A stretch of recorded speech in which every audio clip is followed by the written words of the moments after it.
just leaving the dock pushed off, and there's a few thousand people just surrounding the boat. Looked below and you saw the grandstand was full, you saw the Ben's Beach was full. We just said to each other, wow. Here we go, 3, 2, 1. The America's Cup racing is officially underway here in Great Britain. It felt pretty good when we set around the last gate mark and came right up next to Team New Zealand, and then out-jibed them and managed to roll over the top. Land Rover BAR still out in front.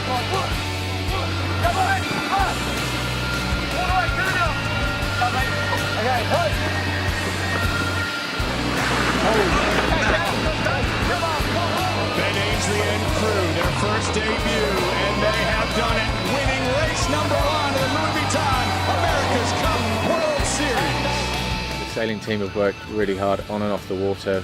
I've been really impressed by the way the sailing team have come together and the effort that they've all put in, and it showed. These guys just have great boat handling. You can tell at the marks that these might be the most practiced 5 guys on the race course.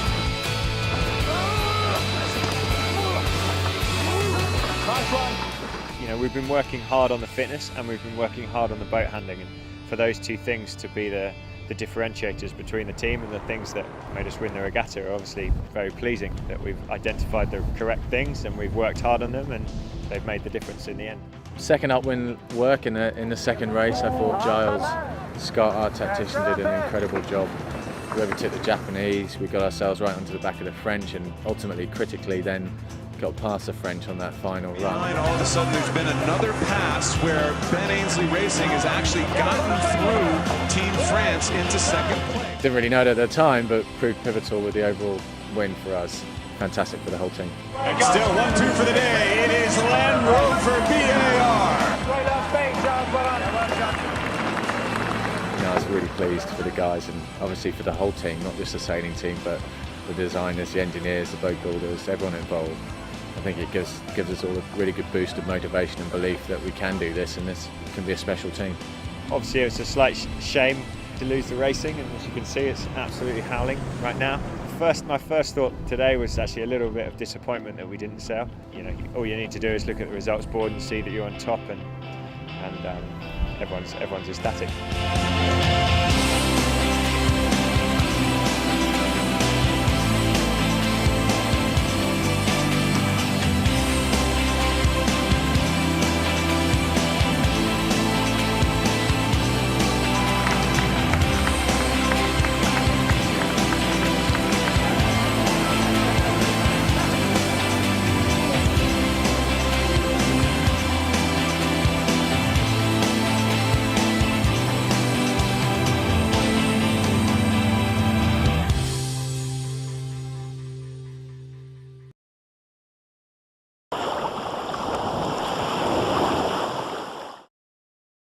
Hi, and welcome to this Cup Experience briefing. I'm Jack Griffin, and today we're going to talk about the AC-45 catamaran and some of the controls on it.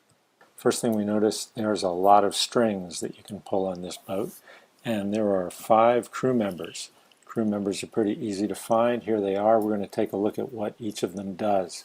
First thing, though, is that you notice that even when they're just sitting here in this still photo, looking like they're not doing very much, these guys are getting quite a workout. Everybody's got their toes under this hiking strap, and they're sitting back and working their abs pretty hard. Now, to get their work done, they've got 3 winches to help them. Here are the winches right here. You'll notice that there's actually 3 on each side, and we can see one over on the other side of the boat. The other 2 are hidden by the wing. First of all, let's take a look at the guy who steers the boat. That's the helmsman, and he's controlling the tiller, which moves this carbon bar back and forth and turns the rudders. So he's the guy actually driving the boat. Next to him, we've got the wing trimmer. The wing trimmer has a winch, and he's working this line that I've marked with red here. That one pulls the wing in and out. It pulls it either towards him or he can let it go back out. That's one of the big ways that they control the power on the boat. Now you can see that the wing is actually, looks like it's kind of bent. That's what we call the camber in the wing. We'll talk about that in another briefing. The control that the wing trimmer has right now doesn't actually change the camber. It just moves the whole wing with its camber the way it's set right now, in and out.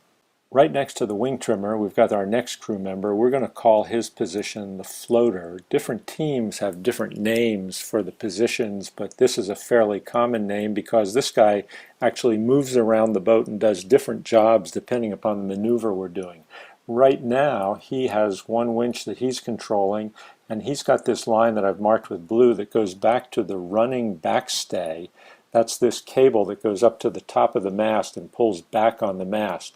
There are two running backstays. The one on the other side of the boat, away from the wind, the leeward side, is this one right here, which is slack right now. You can probably see there's a difference between the distance between the pulley at the bottom of the black cable and the set of white ropes. Maybe this will help you to see a little bit what I'm talking about. The distance when one is tightened on, that pulls back on the mast. Okay, the next guy next to the floater is the trimmer. He's actually trimming the headsail or the genoa or the jib because right now the boat is sailing upwind in this picture. He's got a winch and he's controlling this line that I've marked with yellow that runs through a couple of pulleys actually over to the other side of the boat. We can't see where it actually terminates at the bottom corner of the jib, and his job is to trim that. And finally, we have our bowman. He gets to do a lot of work during the maneuvers. Right now, you can see something that looks like kind of a black and white snake curled up on the trampoline netting. That's actually another headsail. It's the one we call the Jenniker. That's the really big sail that they use when they're sailing downwind. Here, you can see the halyard or the rope that will be used to pull the Jenniker up, and here's the Jenniker that I've highlighted for you in orange, all curled up on the net, ready to be lifted back up to the top of the mast when they're ready to sail downwind. So there you go. Now you're an expert. You know what everybody does on the boat and what all these lines are for. Remember, if you have any questions about this, just come to www.cupexperience.com and ask me. I'll be glad to take your questions or comments or feedback, and if you do have questions, I'll be glad to try to find the answer for you. Thanks very much for your attention, and hope to talk to you again soon.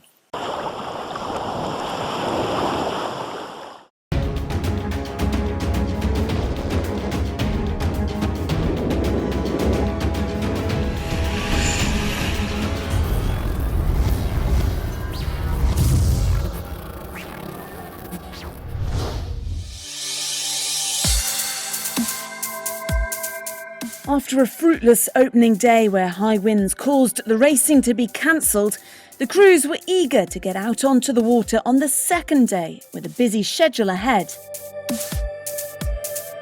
It's a class where owners and professional sailors compete alongside each other. The boats have been specifically designed to give regular sailors the opportunity to experience racing a foiling catamaran. The GC32 is quite an up-to-date designed boat. It's it's a very forgiving boat. I see it as a boat that's a great opportunity for people to get in and enjoy the speeds of foiling, the thrill of foiling, which is really exciting, but also have the kind of assurance that the boat is, you're capable of handling the boat in many conditions. Alinghi and Armin Strom are two boats on the tour this year who are helmed by their owners. And successfully, Flavio Morazzi won the Bullitt Cows Cup, whilst Bertorelli and his Alinghi team are doing equally well. However, for this regatta in Kiel, Morgan Larsson has taken over the helm on Alinghi. The Californian has extensive experience in stadium racing, and that saw him dominate out on the racecourse today. The boat won 6 of the 8 races to lead the regatta overnight. Yeah, it was just one of those sort of magical days where we did everything right. Not everything, but most things right. And it was challenging. These conditions were hard on all the teams, and I think that even when we weren't doing so good, just the guys kept pushing for every little boat length here and there. The shorter courses set today meant more work for the crew members on board. 8 races were crammed into today, making it an exhausting afternoon for the sailors, particularly in the challenging conditions.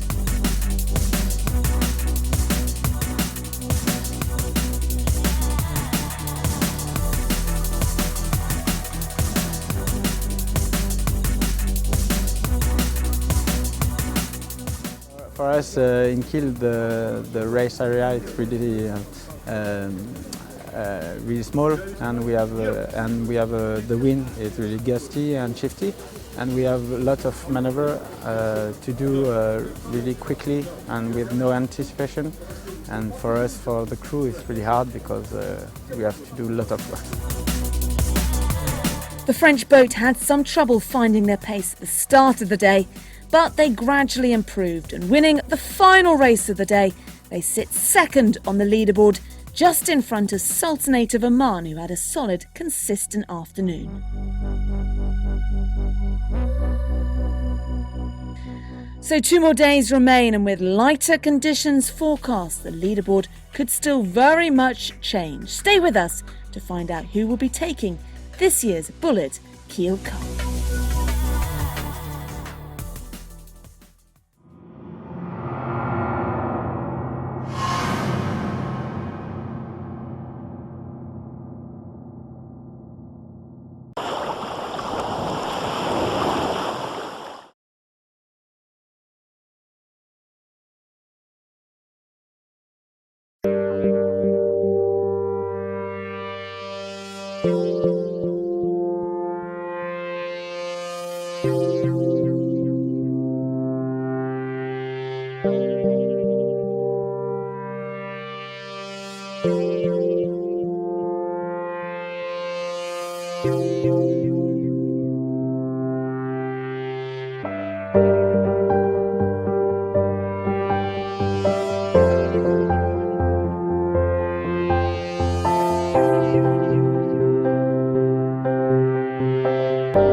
Hi, and welcome to this Cup Experience briefing. I'm Jack Griffin, and today we're going to talk about something really cool, the wing sail on the AC-45 catamaran, how it works to generate speed, and what the crew needs to do to handle the power. The AC-45 has a traditional soft sail up front, that's the jib, but what we want to talk about today is the wing. The wing on the AC-45 is a 2-element wing with a forward element and a trailing element. Think of the trailing element like the flaps on an airplane wing. We call the angle between the 2 elements camber. Increasing the camber gives more power. When you put camber into the wing, you open up a slot between the 2 elements. The slot affects something called boundary layer airflow. We'll save that topic for another briefing with more of the techie details. If we take a close-up look at the wing's structure, we can see that the leading element is actually integrated with the mast. Here's the trailing element. That black arm in the center of the picture helps control the shape of the wing. What do you notice about the trailing element? We'll come back to this picture later in the briefing and look at an important detail. So how do we control the camber? Let's take a look at a wing lying down on its side in the shop. We're looking at the bottom of the wing. This big gray plate rotates to change the angle between the leading element and the trailing element of the wing. Now, there's a readout inside the wing against the mast showing the amount of camber in the wing. But it's hard for the crew to see when they're sitting on the windward hull hiking hard. Look at the foot of the wing. See those handwritten numbers and a thin cord? They were added to give the sailors another readout that they can see more easily. Let's take a look at all this in action. Here's an AC-45 powered up with camber in the wing. Now take a closer look. I've highlighted in orange that big gray plate, and you can see the control line that adjusts the camber, and read the setting, 35 degrees. AC-45s are supposed to race in winds from 3 knots to 30 knots. The wing gives them the power to race at the low end of that range, which means that at the high end of the range, these boats are way overpowered. So the crew puts twist into the wing to allow the wind to spill off the wing and reduce the power. The trailing element has 3 sections, and each can be adjusted by 11 degrees. As soon as the wind gets over 10 knots, the crew starts adding twist to reduce power. If we take a look at an AC-45 sailing almost directly away from us, we can see the top section of the wing twisted off and the bottom section trimmed in. At the top of the wing, you can see the left or port side of the trailing element. At the bottom, you're looking at the right or starboard side of the trailing element. Let's go back and look at that close-up of the trailing element. If we look closely, we can see where 2 of the flaps are joined by some white tape, and in the center of the picture, the cable running to the black control arm that adjusts the twist. And the way the twist is adjusted is with this system on the bottom of the wing. Here we are with the wing laying down again. The part that's highlighted in purple rotates and moves the cables I've marked in yellow. Highlighted in green, you can see the set of pulleys and lines that the crew uses. Here it is in action with Charlie Ogletree of China Team adjusting the twist in the wing. So there you go, a short introduction to the wing sail. Thanks for your attention. I'm Jack Griffin, and I hope you'll join me again soon in the briefing room at cupexperience.com. If you have any questions, come to the website and ask Jack. I don't know all the answers, but I know people who do, and I'll find out for you.